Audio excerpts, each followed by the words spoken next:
سيدنا مولانا محمد عدد ما في علم الله صلاة دائمة بدوام ملك الله. أعوذ بالله من الشيطان الرجيم. بسم الله الرحمن الرحيم. يا أيها الذين آمنوا استعينوا بالصبر والصلاة إن الله مع الصابرين.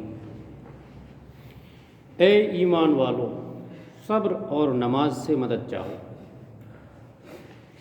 حدیث شریف میں سید عالم صلی اللہ تعالیٰ علیہ وسلم کو جب کوئی سخت مہم پیش آتی، کوئی معاملہ اہم آتا، تو آپ نماز میں مشغول ہو جاتے ہیں اور نماز سے مدد چاہتے ہیں.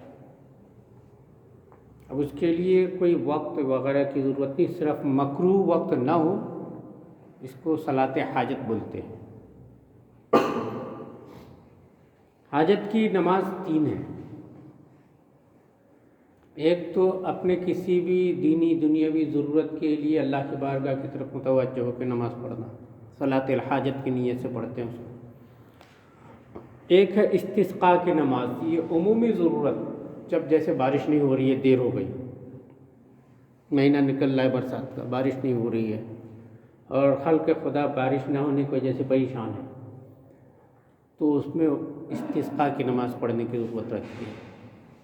استسقاء کی نماز اکیلے نہیں ہوتی، پوری بستی، یہاں تک کہ مرد عورت بوڑھے بچے سب نکلیں اور شہر سے باہر کہیں میدان میں جا کر کے جمع ہو کر کے نماز پڑھیں. اس نماز کی شان بڑی عجیب ہے. یہ نماز جب پڑھی جاتی ہے نا، تو نماز سے لوگ گھر نہیں لوٹ پاتے، بارش شروع ہو جاتی ہے. بڑی کرامت ہے اس نماز میں، استسقاء بولتے ہیں اس کو.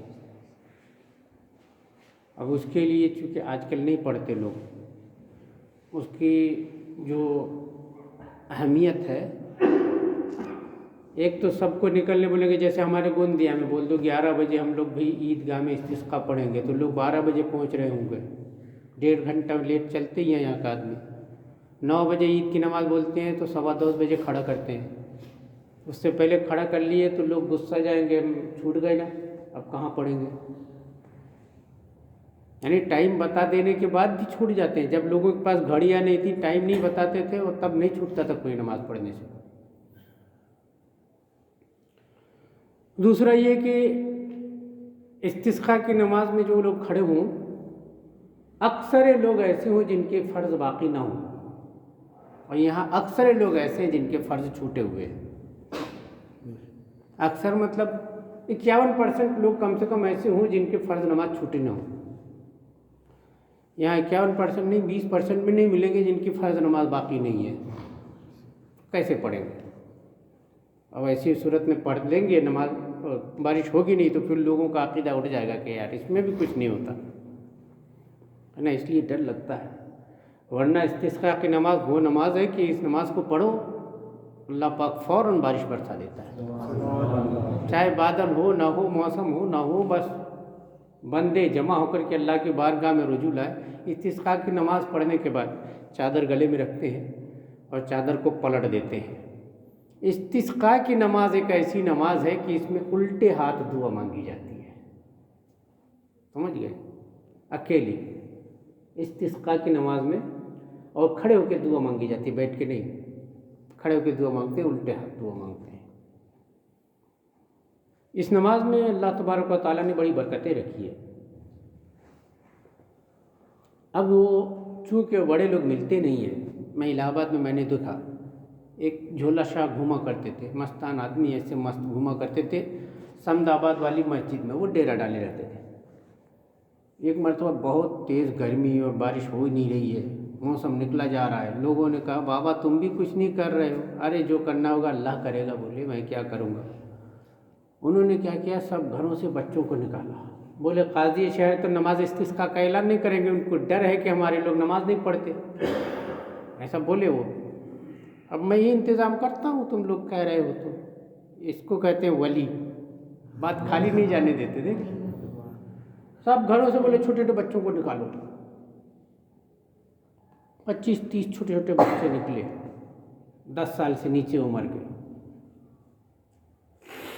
اور ایک نظم پڑھنا شروع کیا انہوں نے. وہ بابا صاحب کی نظم تھی. اور گلی میں محلے میں ایسے لڑکوں کو بولے لوٹو، سب لڑکے لوٹ رہے ہیں، سب گھروں سے عورتیں نکل رہی ہیں، سب کو انہوں نے سمجھا دیا کہ ایک ایک لوٹا پانی ان کے اوپر ڈالتے جاؤ۔ گلی میں وہ جو کھڑنجا اینٹ بچھی رہتی ہے اس کے اوپر پانی ڈال رہے ہیں، بچے لیٹتے ہوئے جا رہے ہیں، بابا صاحب دعا کر رہے ہیں، تو بچوں کو کہہ رہے ہیں تم بولتے جاؤ یا اللہ تو پانی دے۔ پوری گلی نہیں جا پائے تھے، فوراً بارش شروع ہو گئی، پوری گلی نہیں گئے۔ میں نے کہا یار بابا تمہاری استسقاء تو الگ ڈھنگ کی اور زبردست پانی ہو گیا۔ بولے وہ کیا ہے کہ نماز پڑھنے بولیں گے نا تو اس مہینہ بولیں گے تو اگلے مہینے جائیں گے لوگ، چونکہ ظہر کی جمعہ کی تو آتے نہیں ہے، استسقاء کی شہر چھوڑ کے کون جائے گا باہر۔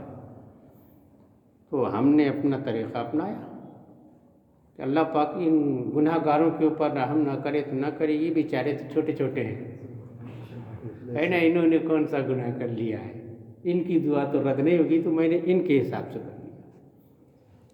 ہاں تو نماز سے مدد چاہنے میں دو نمازیں ہو گئی، ایک نماز صلاۃ الحاجت، جب اپنا کوئی اہم معاملہ پیش آئے رب کی بارگاہ میں دعا کرے 2 رکعت پڑھ کے، اور ایک جب عمومی معاملہ پیش آئے بارش نہ ہو رہی ہو تو صلاۃ استسقاء پڑھنا ہے، اور تیسری ہے صلاۃ استغفار۔ آج دن میں کسی بچے نے پوچھا تھا وہ اس کی ماں مغفرت کی نماز پڑھتی ہے دادا کے لیے، نانا کے لیے، کس کے لیے؟ اصل میں صلاۃ استغفار جو ہے نا کسی دوسرے کے لیے نہیں پڑھی جاتی، وہ اپنے لیے پڑھی جاتی ہے۔ جب ہم کو اس بات کا احساس ہو جائے یا اللہ توفیق دے دے، ہم سمجھ جائیں کہ ہم گناہ گار ہو گئے، تو اپنے گناہوں کی بخشش کے لیے فکر مند ہونا یہ ہر مسلمان کے اوپر لازم ہے۔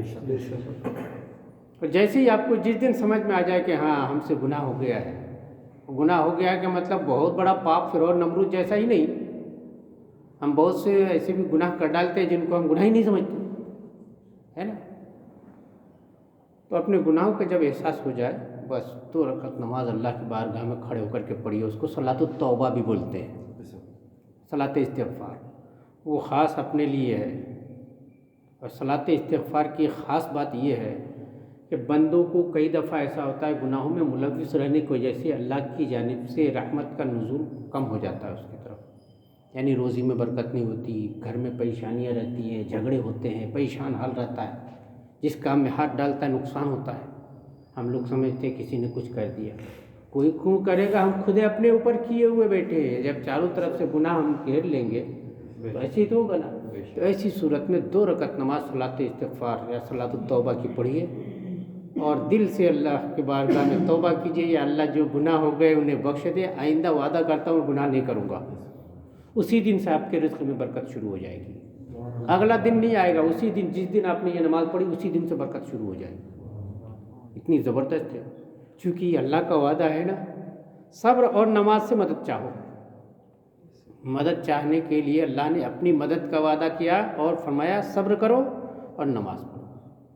صبر اور نماز سے مدد چاہو، جب آپ یہ دونوں چیزیں کر لیں گے، ہے نا۔ اور اس میں نماز تو یہ بتا دیا میں نے، صبر، یہاں صبر سے مفسرین کرام نے کئی چیزیں مراد لی ہیں۔ پہلی چیز تو روزہ ہے، یہ صبر ہے۔ تو گویا کہ جس دن آپ کو صلاۃ توبہ یا صلاۃ استغفار پڑھنا ہے، صلاۃ حاجت پڑھنا ہے، چاہیے کہ دن میں روزہ رکھ لیں، پھر رات میں وہ نماز پڑھیں، تو صبر بھی تو شامل ہو جائے نا اس میں۔ صبر اور صبر اعمال شریعت کو بجا لانے میں بھی صبر ہے۔ جیسے میں ایک مثال بتاتا ہوں، ہم لوگ آج بے صبرے ہو گئے ہیں۔ ہماری مسجد میں اے سی لگ گیا، بہترین آرام دہ مسجد ہو گئی ہے نا، بڑے اطمینان سے نماز پڑھتے ہیں۔ کہیں دوسری مسجد میں چلا جانا ہوا ہم کو، یہاں ہم 18 منٹ میں نماز پڑھے 12 رکعت ظہر کی، ہے نا۔ کہیں دوسری مسجد میں چلے گئے، بیچاری وہاں کے لوگوں کے پاس انتظام نہیں، وہ کولر تک نہیں لگا پائے، گرمی ہے، تو ہم جلدی سے 8 رکعت میں پڑھ کے نکل لیتے ہیں، بہت گرمی ہے۔ وہاں صبر کرنے کا کام تھا، جہاں آپ آرام کی جگہ پہ جتنی دیر تک عبادت کیے اتنی ہی دیر تک تکلیف کی جگہ پہ بھی کریے، یہ ہے صبر۔ سمجھ گئے؟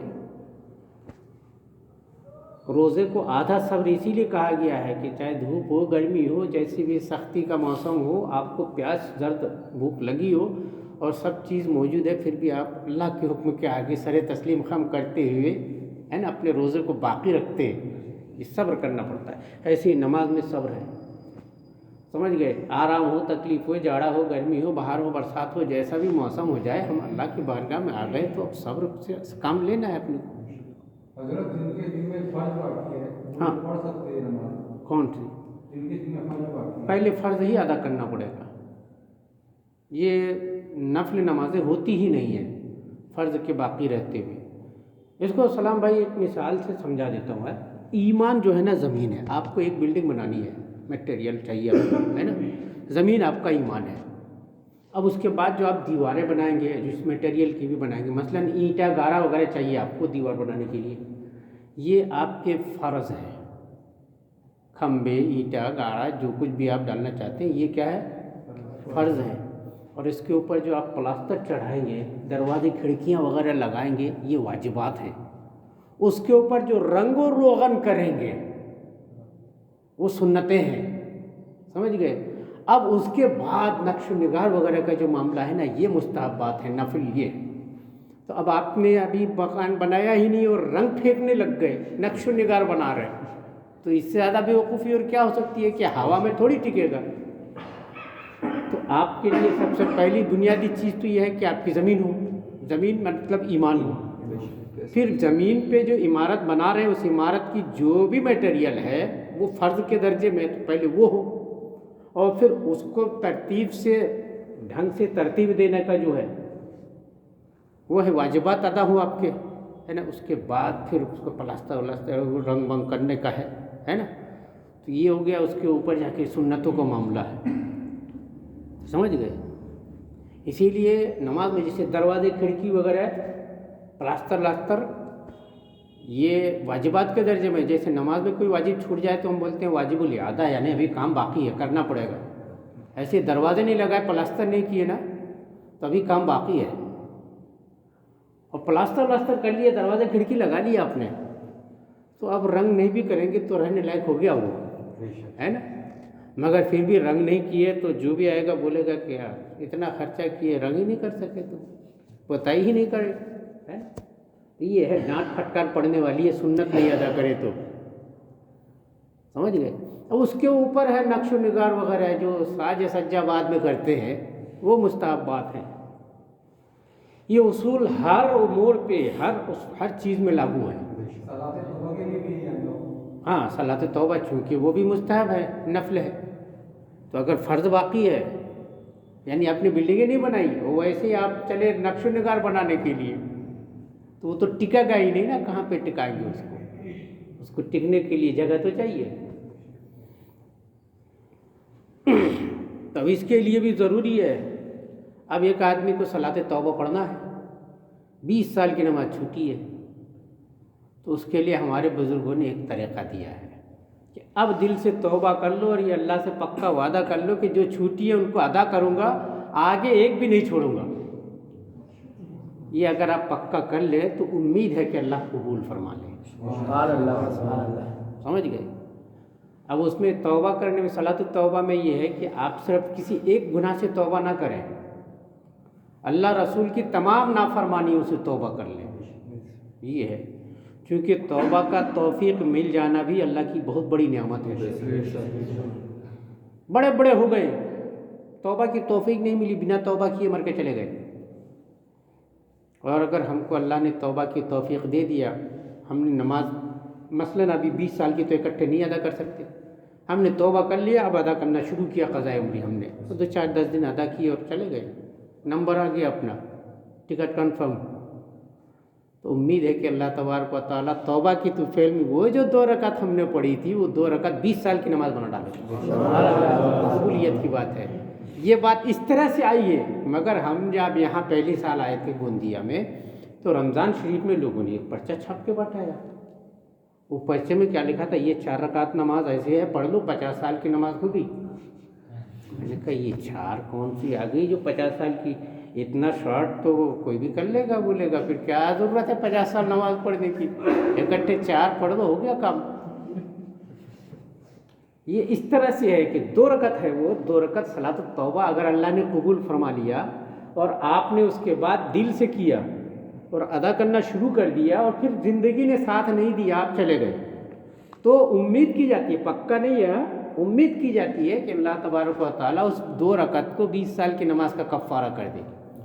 یہ ہے مسئلہ وہ، مگر اس کو لوگوں نے ایسا بنا لی کہ وہی 2 رکعت پڑھ لو ہو گیا کام، تو پھر تو وہی آئے گا نہیں مسجد، پھر کیا ضرورت ہے 2 رکعت پڑھ لیں گے کبھی بھی، بلکہ پیشگی ہی پڑھوا لیں گے۔ جیسے شیعہ لوگوں کے یہاں کہیں سفر وغیرہ پہ جانا ہوتا ہے، شیعہ لوگ تو 1 ہفتے کے لیے جانا تو 1 ہفتے کی نماز پڑھ کے ہی نکل گئے، اب ادھر نماز کا جھنجھٹ نہ رہے کرتے، اکٹھے پڑھ لیے نکل لیے، کیونکہ سنت وغیرہ تو پڑھنا ہے نہیں، اور ان کے یہاں نماز ایسی ہے کہ گھر میں کام بھی کرتے ہوئے نماز پڑھ لیتے ہیں، تحریم میں باندھنا ہے نہیں، بولنا منع ہے نہیں ان کی نماز میں، اور نماز میں بات بھی کر لیں گے، دکان میں کوئی آ گیا تو سودا بھی دے دیں گے اس کو، نماز بھی دی ہے، ہاتھ تو باندھے ہی نہیں نا، صرف وہی ہے کہ قبلہ رک جائے گا آئے گا، بس آگے پیچھے بھی ہوگا، چلے گا پھرے گا، دکاندار ہے تو سامان بھی دے دے گا اور نماز بھی پڑھے گا۔ یہ ہوتی ہے ان کی نماز بھی بڑی کھلونے ٹائپ کی ہے، چائنا ماڈل، اور اتنا مضبوط ہے کہ چائنا کا باپ ہے، ٹوٹتی ہی نہیں، بات بھی کرے، خرید فروخت سودا سلب بھی کر لے، چل پھر بھی کر لے۔ اپنے یہاں بھی نماز میں بعض صورتوں میں چلنے کی اجازت ہے،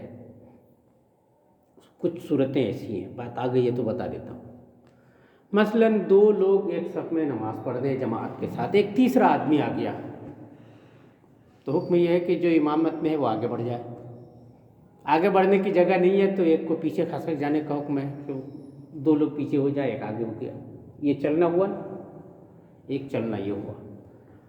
ہم غریب آدمی ہیں، چولہے میں دودھ چڑھائے ہوئے ہیں، مثال کے طور پر مولوی صاحب نے سحری کے لیے دودھ رکھا ہوا ہے، اب انڈکس میں چولہے میں چڑھا رکھا ہے، نماز شروع کی، اب نظر آ رہی ہے کہ دودھ گر جائے گا، بلکہ اب میں دودھ خرید نہیں سکتا، یا یہ وقت ہے نہیں کہ جہاں سے کہیں سے دودھ مل جائے، تو شریعت اجازت دیتی ہے کہ نماز کی حالت میں ہی دودھ کو اٹھا کے رکھ لو، نماز نہیں جائے گی آپ کی، سمجھ لو۔ آپ نماز پڑھ رہے ہیں، بازو میں آپ کے بچے سو رہے ہیں مان لو، اور چھت سے کوئی وزنی چیز گر رہی ہے، آپ کو نظر آئی، بچوں کے اوپر گرے گی تو مر جائے گا، تو آپ نماز کی حالت میں اس چیز کو روک لو، شریعت اجازت دیتی ہے، سمجھ گئے۔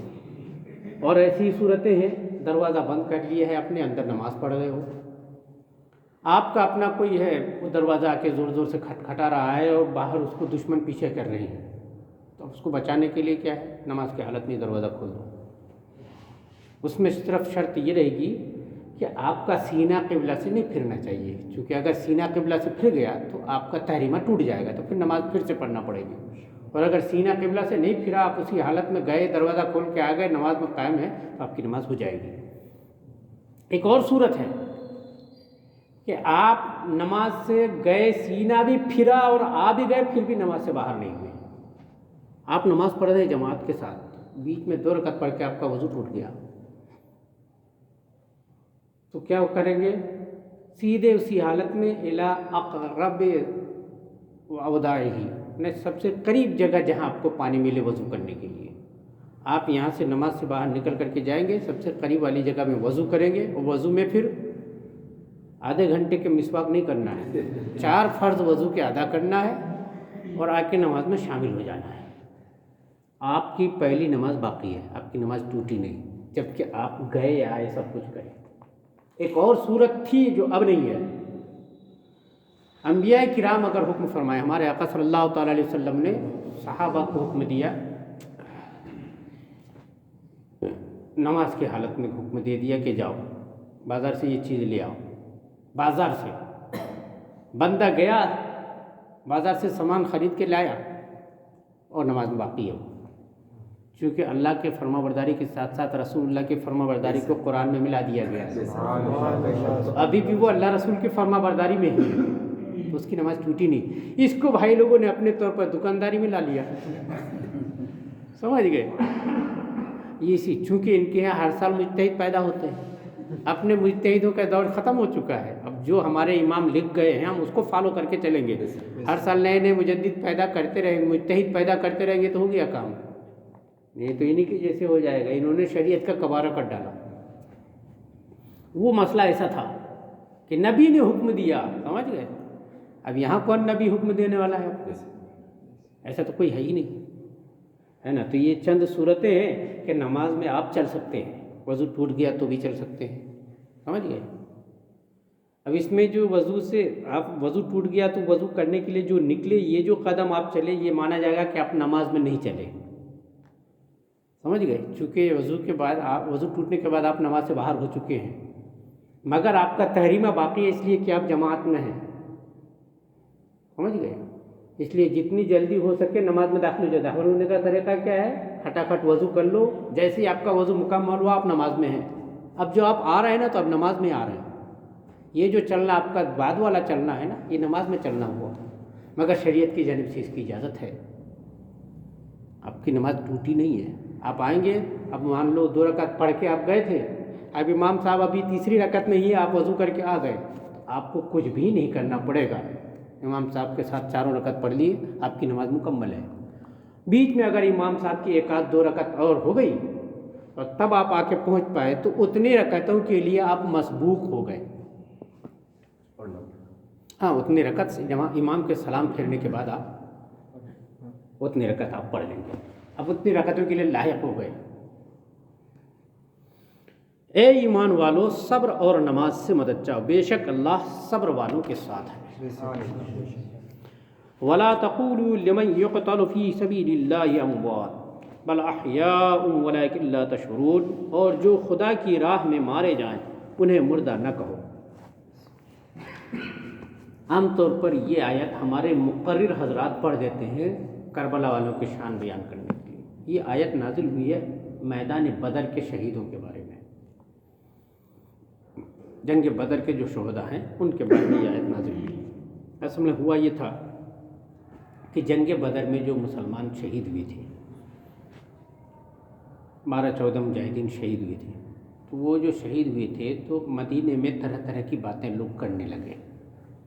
وہ فلاں تو جوانی میں ہی انتقال کر گیا، دنیا کی زندگی کا مزہ بھی نہیں لے پایا، ہے نا. ہم لوگ مزہ لینے کے لیے زندہ رہتے ہیں. کئی لوگ کیا بولتے ہیں، نماز روزہ وغیرہ سے لگ جاؤ بولو تو کہتے ہیں ابھی کیا زندگی کا مزہ لے لیں پھر کریں گے، ہے نا. تو ایسے کچھ لوگوں نے وہاں پہ یہ باتیں کی کہ یہ تو زندگی کا لطف بھی نہیں لے پایا اور چلا گیا، دنیا کے فائدہ نہیں اٹھا پایا، مر گیا، انتقال ہو گیا.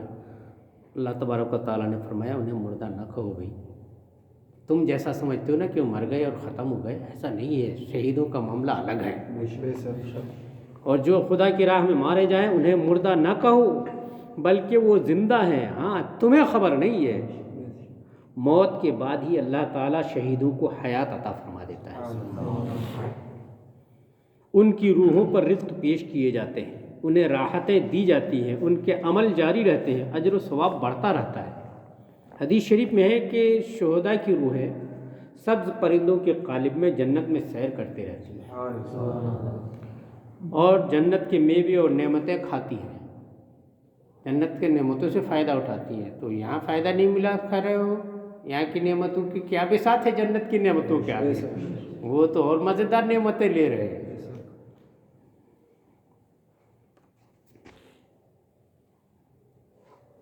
اللہ تعالیٰ کے فرما بردار بندوں کو قبر میں جنتی نعمتیں ملتی ہیں. اب شہید کہتے کس کو ہیں؟ شہید وہ مسلمان مکلف ہے جو تیز ہتھیار سے ظلماً مارا گیا اور اس کے قتل سے مال واجب نہ ہوا ہو، یا جنگ کے میدان میں مردہ یا زخمی حالت میں پایا گیا اور اس نے کچھ آسائش نہ پائی، وہ شہید ہے. اس کو شہید فقہی بولتے ہیں. شہید کس کو بولتے ہیں؟ جو میدان جنگ میں اللہ کی راہ میں لڑنے کے لیے نکلا، میدان جنگ میں مارا گیا، ظلماً تیز ہتھیار سے قتل کیا گیا اس کو، یا زخمی حالت میں پایا گیا اور اس کو لائے اٹھا کر مگر دنیا سے فائدہ نہیں اٹھا سکے، یعنی اسی زخم میں وہ گزر گئے. جیسے مولا کائنات علی مرتضیٰ کرم اللہ وجہ الکریم کو 19 رمضان شریف کو آپ کو خنجر مارا گیا تھا اور 21 رمضان شریف کو آپ شہید ہو گئے. تو آپ تو میدان جنگ میں نہیں تھے، لیکن ظلماً دھاردار ہتھیار سے آپ کے اوپر حملہ ہوا. تو ظلماً دھاردار ہتھیار سے حملہ ہونا اور اس کے بعد دنیا سے نفع نہیں اٹھا پانا، اگر یہ حالت کسی مسلمان کی رہے، اس حال میں گزر جائے تو شہید ہوتا ہے. اس کو شہید فقہی بولتے ہیں. شہید فقہی کے بڑے احکام ہیں. ان کو غسل نہیں دیا جائے گا، ان کو نیا کفن نہیں پہنایا جائے گا، ان کا جو خون آلود کپڑے ہیں انہی کپڑوں کے ساتھ دفن کیا جائے گا. خون ہمارا وضو کر کے آئے، کھجا دیے، کہیں خون نکل گیا تو وضو ٹوٹ جاتا ہے، یعنی خون ناپاک ہے، مگر شہیدوں کا خون پاک ہوتا ہے. مرتبے سمجھیے، اللہ کی راہ میں خون بہانے کا اجر یہ ہے کہ وہ ناپاک چیز بھی پاک ہو جاتی ہے. اب یہاں سے سمجھیے کہ شہادت وغیرہ جو نصیب ہوئی بندوں کو، وہ حضور کے صدقہ، وہ تو پہلے نصیب ہوئی نا. تو حضور کے صدقہ میں جن کو شہادت نصیب ہوئی ان کا خون پاک ہو جاتا ہے اللہ کی بارگاہ میں، تو حضور کا عالم کیا ہوگا، ہے خود سرکار کا اقدس کا عالم کیا ہوگا. اسی لیے ہمارے بعض ائمہ کرام نے فرمایا کہ رسول اللہ کے بول و براز، یعنی حضور کا پیشاب پاخانہ بھی پاک ہے، ناپاک نہیں ہوتا وہ، کیونکہ سید المطہرین ہے، آپ پاکوں میں پاک ہے.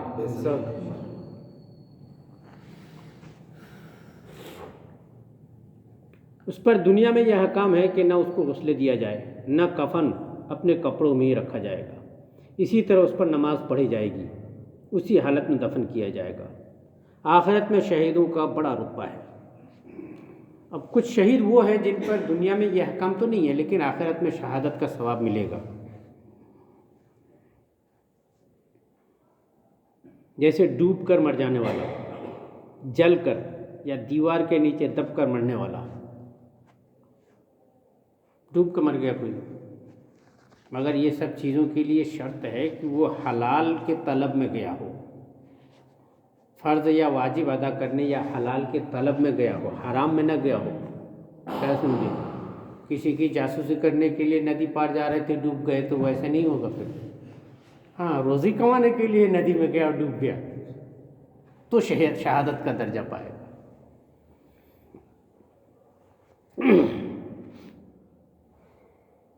ڈوب کر مرنے والا، جل کر مرنے والا، دیوار کے نیچے دب کر مرنے والا، طالب علم جو سفر طلب علم پہ نکلا، تو جب تک وہ گھر واپس نہیں آ جاتا تب تک وہ اللہ کی راہ میں ہے، مر جائے تو شہید ہے. سفر حج فرض جو حج فرض ادا کرنے کے لیے گیا، اس راہ میں اگر مر جائے تو شہید ہے. نفاس میں مرنے والی عورت، بچہ پیدا ہوتے ہوتے اگر عورت مر جائے تو اس کو بھی شہادت کا ثواب ملے گا. اور جو طاعون کی وجہ سے مر گیا، قولنج کی وجہ سے مر گیا، ذات الجنب اور سل کی وجہ سے مر گیا. یہ بیماریاں سمجھتے ہیں، طاعون اب نہیں ہوتا، پہلے ہوا کرتا تھا، پلیگ بولتے ہیں جس کو. سل ہمارے یہاں بولتے ہیں اس کو ڈبہ کی بیماری، پسلی چلنے لگتے. یہ چھوٹے بچوں کو زیادہ تر سرد مزاج لوگوں کو ہو جاتا ہے، اس میں بھی مر جائے نا تو شہادت کا ثواب ملتا ہے. قولنج قولون بولتے ہیں بڑی آنت کو. قولنج ایک درد ہوتا ہے، اب بہت کم ہو گیا ہے، اس کی دوا آ گئی ہے مارکیٹ میں، لیکن اس درد میں جو مرتا ہے نا تو وہ دنیا میں ہی جہنم دیکھ لیتا ہے، اتنا تکلیف اٹھاتا ہے، بہت خطرناک درد ہوتا ہے. اس درد میں مرنے والے کو بھی اللہ تعالیٰ شہادت کا درجہ عطا فرماتا ہے. جمعہ کے دن مرنے والے یہ بھی شہادت کے ثواب میں شریک ہیں. ہاں، مجھے یہاں آ کے اب کی ایک عجیب اتفاق ہوا. حدیث میں آیا ہے کہ جمعہ کے دن اللہ پاک بندوں کے ساتھ اتنی مہربانی فرماتا ہے کہ جو جمعہ کے دن دفن کیا جاتا ہے اس کے سوالات قبر نہیں کیے جاتے. یہاں ایک جمعہ کو مارا، اس کو جمعہ کا دن گزار کے تب دفن کرے. بتاؤ، یعنی ان کو آخرت کی فکر نہیں ہے، اپنے رشتہ داروں کی فکر ہے. یہ رشتہ دار بچا لیں گے کہ اگر اللہ گرفت کرنے پہ آ جائے؟ اگر مر گیا تو اب تو کم سے کم اس کا بھلا چاہو بھائی، ہے نا. زندگی میں تو بھلا چاہتا ہی نہیں کوئی کسی کے، سب دکھاوا ہے. یہ آج دنیا میں دکھاوا کے اوپر چل رہی ہے. تو زندگی تو جیسے ہو گیا ہو گیا، اب آخری سفر ہے، اب اس کو کم سے کم اللہ نے اس کو موقع دیا ہے تو اس کو موقع کے حساب سے اس کو فائدہ اٹھا لینے دو، وہ بھی نہیں کرنے دیے، گزار دیے۔ جو راہ خدا میں مارے جائیں انہیں مردہ نہ کہو بلکہ وہ زندہ ہیں، ہاں تمہیں خبر نہیں ہے۔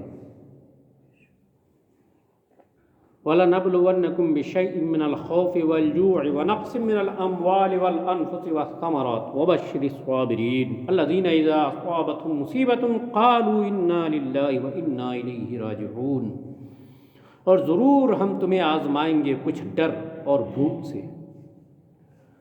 آزمائش سے فرمانبردار اور نافرمان کے حال کا ظاہر کرنا مراد ہے۔ ہم آزمائیں گے کس سے؟ کچھ ڈر اور کچھ بھوک سے، اور کچھ مالوں اور جانوں اور پھلوں کی کمی سے۔ امام شافعی رحمۃ اللہ تعالیٰ علیہ اس آیت کی تفسیر میں فرماتے ہیں کہ خوف سے اللہ کا ڈر، اور بھوک سے رمضان کے روزے، مالوں کی کمی سے زکوٰۃ اور صدقات دینا مراد ہے، جانوں کی کمی سے مرضوں کے ذریعہ عام موتیں ہونا۔ اسی میں کہا گیا ہے کہ جو وبا پھیلتی ہے، ایک طرف سے لوگ مرنے لگتے ہیں نا، تو یہ اللہ کی جانب سے آزمائش ہے۔ آزمائش یوں بھی ہے، حدیث پاک میں آیا ہے کہ اگر تم کسی شہر میں ہو وہاں وبا پھیل جائے تو وہاں سے بھاگو نہیں، آزمائش ہے، اللہ کی جانب سے ٹھہرے رہو۔ اللہ کو لینا ہوگا ہماری جان تو لے لے گا، ہے نا، نہیں لینا ہوگا تو ہم جئیں گے۔ آزمائش ہے اللہ کی جانب سے، لوگ بھاگتے پھرتے ہیں۔ کسی شہر میں وبا آئی ہو تو سرکار فرماتے ہیں وہاں مت جاؤ۔ کسی جگہ پہ اگر وبا آئی ہوئی ہو اور تمہاری جگہ پہ نہیں ہے تو وہاں مت جاؤ، یعنی خود سے جا کے آزمائش میں کیوں پڑنا؟ اللہ کسی بندوں کا امتحان لینا چاہتا ہے، تم زبردستی گھس رہے ہو وہاں امتحان دینے کے لیے، یعنی ایسا بھی نہیں ہے، تمہارے پاس تو ہال ٹکٹ ہی نہیں ہے، بنا ہال ٹکٹ کے کیوں جا رہے ہو بھائی؟ جو ایگزام میں بیٹھے وہ ان کو دینے دو، آپ کو گھسنے کی کیا ضرورت ہے؟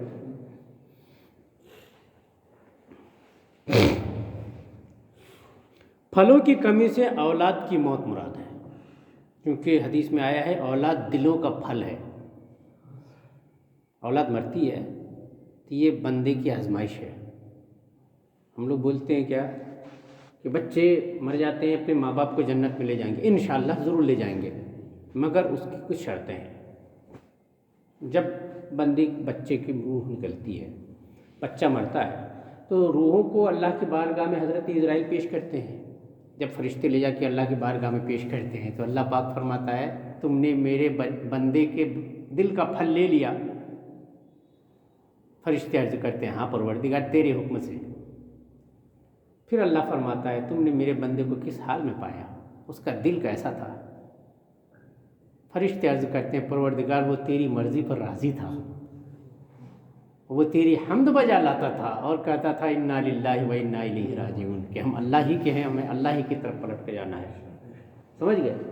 اللہ پاک فرماتا ہے گواہ رہو میں نے باپ بیٹا دونوں کو بخش دیا، اس کے لیے جنت میں محل بناؤ۔ اللہ ایسے بندوں کے بارے میں فرماتا ہے اس کے لیے جنت میں محل بناؤ۔ اسی لیے ہمارے رسول صلی اللہ تعالیٰ علیہ وسلم نے تاکید فرمایا کہ بچے تمہارے مر جائیں نا تو جزا فضا مت کرو، چیخ پکار مت مچاؤ، بس یہ کہہ کے صبر باندھو کہ اللہ کا تھا اللہ نے لیا۔ اگر کوئی آدمی اس طرح صبر کر لیتا ہے، آنسو نکلنا وہ تو فطرت کی بات ہے، آنسو نکلیں گے، اسے روکنے کا حکم حضور نے بھی نہیں دیا۔ حضرت سیدنا ابراہیم رضی اللہ تعالیٰ عنہ جس وقت پردہ فرمائے تو ہمارے آقا صلی اللہ تعالیٰ علیہ وسلم کے آنسو بھی نکلے، اتنے نکلے کہ داڑھی مبارک تر ہو گئی۔ حضرت عمر آئے اور انہوں نے کہا اب انت یا رسول اللہ، حضور آپ بھی رو رہے ہیں؟ ارشاد فرمایا عمر یہ رقت قلب ہے، یہ میرا دل نرم ہے اور یہ فطرت ہے، اس سے مقابلہ نہیں کیا جا سکتا، لیکن میں نے اللہ کی نافرمانی نہیں کی، نہ میں نے جزا فضا کیا، نہ شکایت کا کوئی لفظ میرے منہ سے نکلا۔ سمجھ گئے؟ تو آنسو نکلنا یہ فطرت ہے، لیکن جزا فضا کرنا اور واویلا مچانا، طرح طرح کی باتیں کرنا، جیسے عام طور پر بچے مر جائیں تو ماں باپ لوگ کر ڈالتے ہیں، ہے نا، تو وہ پھر کر دیے تو فیل ہو گئے امتحان میں، کہاں پاس ہونا۔ وہ برداشت کرنا ہے، صبر کرنا ہے، اور یہ سمجھ کے صبر کرنا ہے کہ اللہ پاک نے مجھے آزمایا ہے کہ میں دل پہ صبر کرتا ہوں یا نہیں کرتا ہوں۔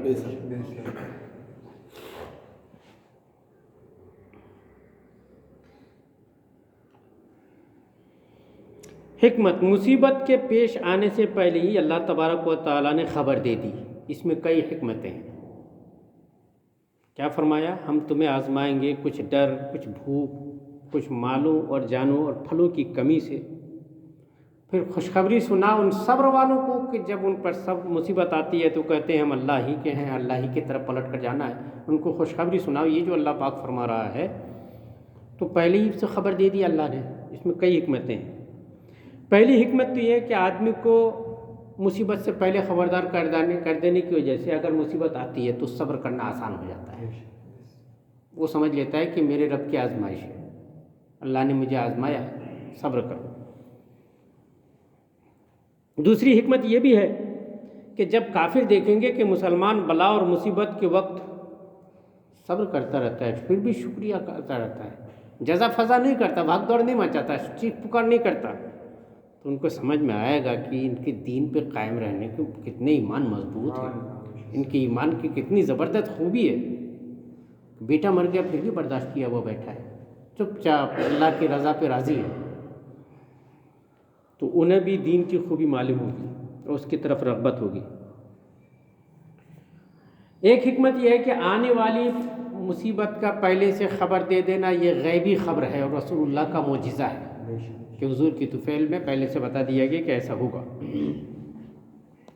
اور اس سے ایک حکمت یہ بھی ہے کہ منافقین کے قدم پہلے ہی سے اکھڑ جائیں، ان کو پتہ چلے کہ مصیبت ہوئے گی، ڈر بھوک صبر وغیرہ سے آزمایا جائے گا، ارے بھیا کون اس مصیبت میں پڑے، بھگ کھڑے ہوتے ہیں، پہلے ہی الگ ہو جاتے ہیں۔ یہاں پہ یہ تو امام شافعی نے فرمایا کہ یہاں پھلوں کی کمی سے مراد اولاد کا مر جانا ہے۔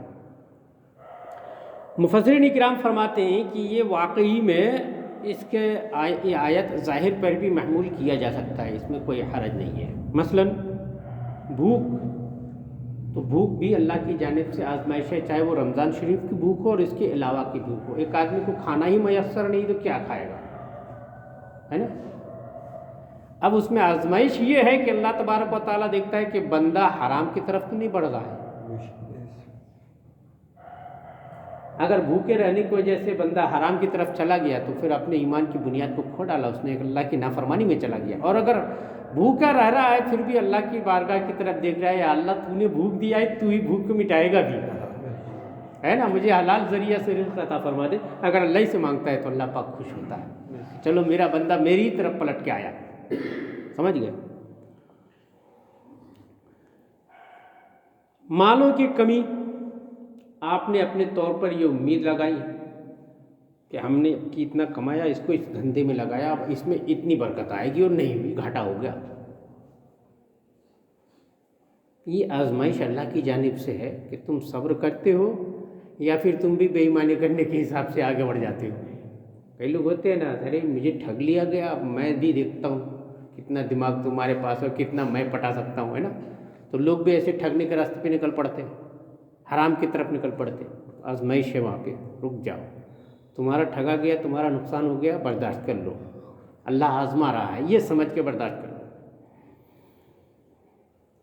پھلوں کی کمی سے مفسرین کرام ظاہری طور پر یہ مراد دیتے ہیں کہ آپ نے باغ بغیرے وغیرہ تیار کیے، کھیتی فصل وغیرہ لگائی، اپنی ساری امیدیں لگا کی، اپنی محنت تو پوری کر لی، اب اس میں فصل آئے گا، لیکن اللہ پاک نے آپ کی امید کے حساب سے فصل نہیں دیا، تو اب وہاں پہ صبر کرنے کا کام ہے، اللہ مجھے آزما رہا ہے، یعنی ہم نے اپنی پوری محنت تو کر لی، لیکن اگر اس میں نہیں ہوا تو اللہ نے نہیں چاہا تو نہیں ہوا، دیکھتے ہیں اب کی نہیں دیا تو اللہ اس کمی کو کہیں سے پوری فرمائے گا۔ اگر یہ سمجھ کے رہ جاتے ہیں تو آپ کامیاب ہو گئے، اور اگر آپ نے اللہ کی شکایت شروع کر دی، ساری محنت کی، یار بیکار ہو گیا، فصل تباہ ہو گئی، جیسے آج کل کرتے ہیں، اب تو فصل تباہ نہیں بھی ہوتی ہے تو کسان لوگ زبردستی تباہ کر لیتے ہیں انشورنس پانے کے چکر میں۔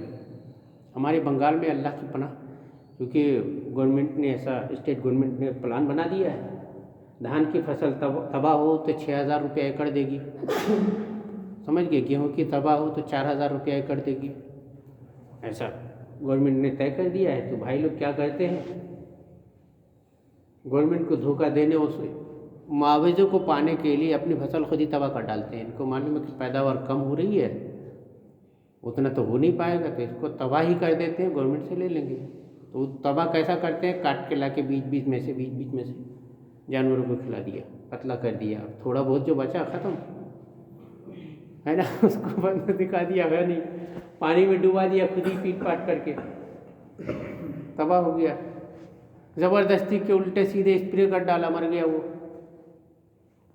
سمجھ گئے۔ اور پھر جو جانچ کرنے آتے ہیں وہ زیادہ تر گرام پنچایت والے وغیرہ ہوتے ہیں گاؤں دیہات کے، ان کے ہاتھ میں 150 پکڑا دیے تو انہوں نے رپورٹ بنا دی کہ ہاں صاحب یہ تباہ ہو گیا، وہ مل جاتا ہے۔ یہ بے ایمانی ہے، اپنے ہاتھ سے ہی دوا کر دیتے ہیں۔ پولٹری فارم والے مرغی کے بچوں کو مار دیتے ہیں انشورنس پہ پیسہ پانے کے لیے، یہ دھوکہ بازی ہے، اسلام اس کی ممانعت کرتا ہے، اسلام اس کی اجازت نہیں دے سکتا۔ جانوں کی پھلوں کی کمی ہو جائے نا تو وہاں یہ صبر کرنا چاہیے کہ اللہ پاک ہمیں آزما رہا ہے، میرے بازو والے کو اتنی فصل آئی ہمارے میں اتنی آئی، اللہ کی مرضی ہے۔ اگر آدمی یہ کرتا ہے تو اللہ پاک اس کو کہیں نہ کہیں سے اس کمی کو پوری کر کے دے دے گا، آخرت میں اس کا ثواب بھی عطا فرمائے گا۔ اور اگر وہ جزا فضا یا شکایت کرنے لگتا ہے یا حرص و حسد پالنے لگ جاتا ہے تو پھر اس کا عذاب بھی پائے گا۔ یہ تو اللہ کی جانب سے آزمائش ہے۔ اللہ فرما رہا ہے اور خوشخبری سنا ان صبر والوں کو کہ جب ان پر کوئی مصیبت پڑے تو کہیں ہم اللہ کے مال ہیں اور ہم کو اسی کی طرف پھرنا ہے، واپس اللہ ہی کی بارگاہ میں جانا ہے۔ حدیث شریف میں آیا ہے کہ مصیبت کے وقت انا للہ و انا الیہ راجعون پڑھنا اللہ کی رحمت کا سبب ہوتا ہے۔ یہ بھی حدیث میں ہے کہ مومن کی تکلیف کو اللہ تعالیٰ گناہ کا کفارہ بنا ڈالتا ہے۔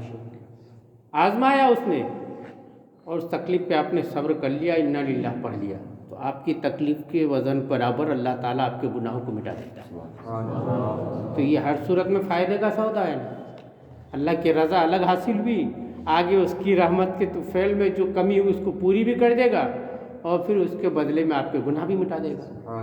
یہ ڈبل ٹرپل فائدہ ہے۔ اولئک علیہم صلوات من ربہم ورحمہ واولئک هم المہتدون، یہ لوگ ہیں یعنی ایسے لوگ اللہ جب آزمائے، ڈر، بھوک، خوف، جان مال کی کمی ہے نا، ان چیزوں کے ذریعہ آزمائے اور بندہ اس حالت میں صبر کرتے ہوئے کہے کہ ہم اللہ ہی کے ہیں اور اللہ ہی کی طرف پلٹ کر جانا ہے، تو ایسے لوگوں کے بارے میں اللہ فرما رہا ہے یہ لوگ ہیں جن پر ان کے رب کی درودیں ہیں۔ یہ لوگ ہیں جن پر ان کے رب کی درودیں ہیں اور رحمت، اور یہی لوگ ہدایت یافتہ ہیں، یہی لوگ ہدایت یافتہ ہیں، سمجھ گئے۔ یہاں پہ درودیں صلوات من ربہم کا لفظ آیا، ان پر رب کی رحمت، رب کی طرف سے درودیں ہے نا، درود آیا ان کے لیے۔ اب یہاں پہ رک کے ایک مسئلہ سمجھ لینا چاہیے۔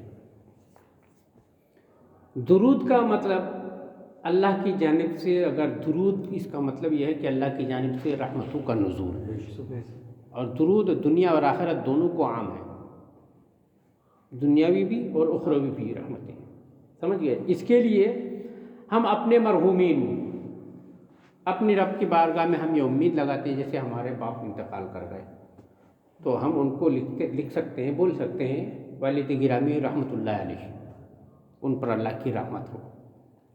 اب یہ کہنا کچھ لوگوں نے سوچ لیا کہ یہ تو ولیوں کی شان میں لگانے والا جملہ، تم اپنے باپ کو کیسا لگا رہے ہو؟ تو ہم اپنی امید پہ لگاتے ہیں نا کہ اللہ تعالیٰ خود رحمت بھیج رہا ہے، درود بھیج رہا ہے، ہم کیوں نہیں بھیج سکتے؟ ہم اسی کی تو دعا کر رہے ہیں نا، ایسا ہے نا۔ اب یہاں پہ کچھ لوگوں کا ایسا ہے کہ نہیں،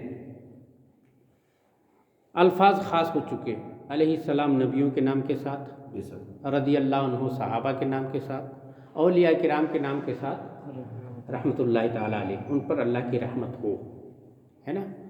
یہ تب ہے جب رحمت ہو کا مطلب ترجمہ کیا جائے، رحمۃ اللہ تعالیٰ علیہ، ان پر اللہ کی رحمت ہے تو اولیاء کی شان ہے، یعنی یہ پکا یقینی ہے۔ اور اگر ہم کہیں تو اس لیے ہمارے بزرگوں نے اس کا ایک طریقہ دیا کہ اس کو سیدھے سیدھے اپنے مرحومین کے لیے رحمۃ اللہ تعالیٰ علیہ نہ بول کر کے بولو رحمہ اللہ، اللہ ان پر رحم فرمائے، کیا بولو؟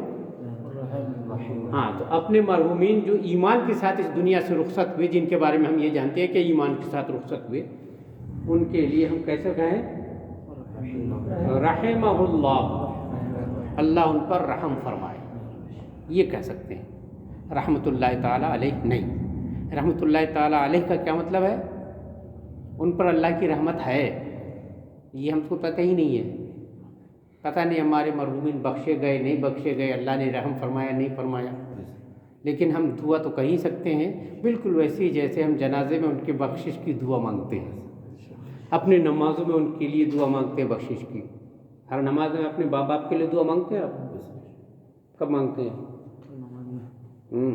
ہر نماز میں، ہر نماز کے قاعدہ اخیرہ میں ہم پڑھتے ہیں اللہم اغفر لی ولوالدی، اے اللہ مجھے بخش دے، میرے ماں باپ کو بخش دے، ہے نا؟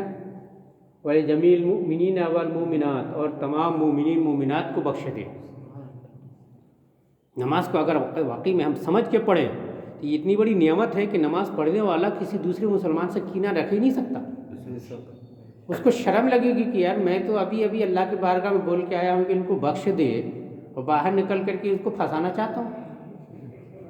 اللہ کی بارگاہ میں نماز میں ہم یہی بولے نا اللہم اغفر لی ولوالدی ولجمیع المؤمنین والمؤمنات والمسلمین والمسلمات، اللہ مجھے بخش دے، میرے ماں باپ کو بخش دے، تمام مومنین مومنات کو بخش دے، تمام مسلمین مسلمات کو بخش دے۔ ہم یہی دعا مانگے نا نماز میں، ہر نماز کے قاعدے آخرہ میں ہم نہیں مانگا۔ باہر نکل کر کسی مسلمان کا نقصان یا برا کیسا چاہیں گے آپ کو خود کو شرم نہیں لگے گی کہ اللہ سے تو کہتا ہوں ان کو بخش دے اور میں نہیں بخشنا چاہتا؟ ایسا ہو سکتا ہے کہ بس یہ فرق ہے کہ ہم نماز کو سمجھ کے نہیں پڑھتے، ہے نا؟ اس لیے کم سے کم جتنی چیزیں ہم نماز میں پڑھتے ہیں نا ان کا ترجمہ یاد لیجیے اور وہ دل سے پڑھیے۔ جب آپ ان کو انشاء کے ساتھ دل کے ساتھ پڑھیں گے نا تو نماز کی لطف و لذت بڑھ جائے گی، اور اس نماز کا آپ کی زندگی کے اوپر ظاہری طور پر اثر ہونے لگے گا، سمجھ گئے؟ ظاہر ہوگا اثر اس کا، آپ کو خود شرم لگے گی کہ یار میں تو ان کے لیے بخشش کی ابھی دعا مانگ کے آیا ہوں۔ ہاں جب ہم یہ یقین کے ساتھ ہم کو پتہ چل جائے گا کہ یہ مومن کے نام پہ دھبا ہے، مومن نہیں ہے، جب یہ پتہ چل جائے گا کہ یہ مسلمان کہلاتا ضرور ہے مگر مسلمان نہیں ہے، تو ہم تو اس کے لیے دعا ہی نہیں مانگ رہے، ہم تو دعا مانگ رہے ہیں مسلمانوں کے لیے نا، ہم دعا مانگ رہے ہیں مومنین کے لیے۔ جب یہ اس میں سے ہے ہی نہیں تو ان سے قد اور کینہ رکھنے میں کیا برائی ہے نا؟ یہ فرق سمجھ لیجیے، اور نماز کو ترجمے کے ساتھ کم سے کم جتنی چیزیں نماز میں پڑھتے ہیں نا اتنی چیزوں کو معانی یاد رکھ لیجیے اور وہ دل میں دہرائیے، تو آپ کو انشاءاللہ اس کا فائدہ نظر آئے گا۔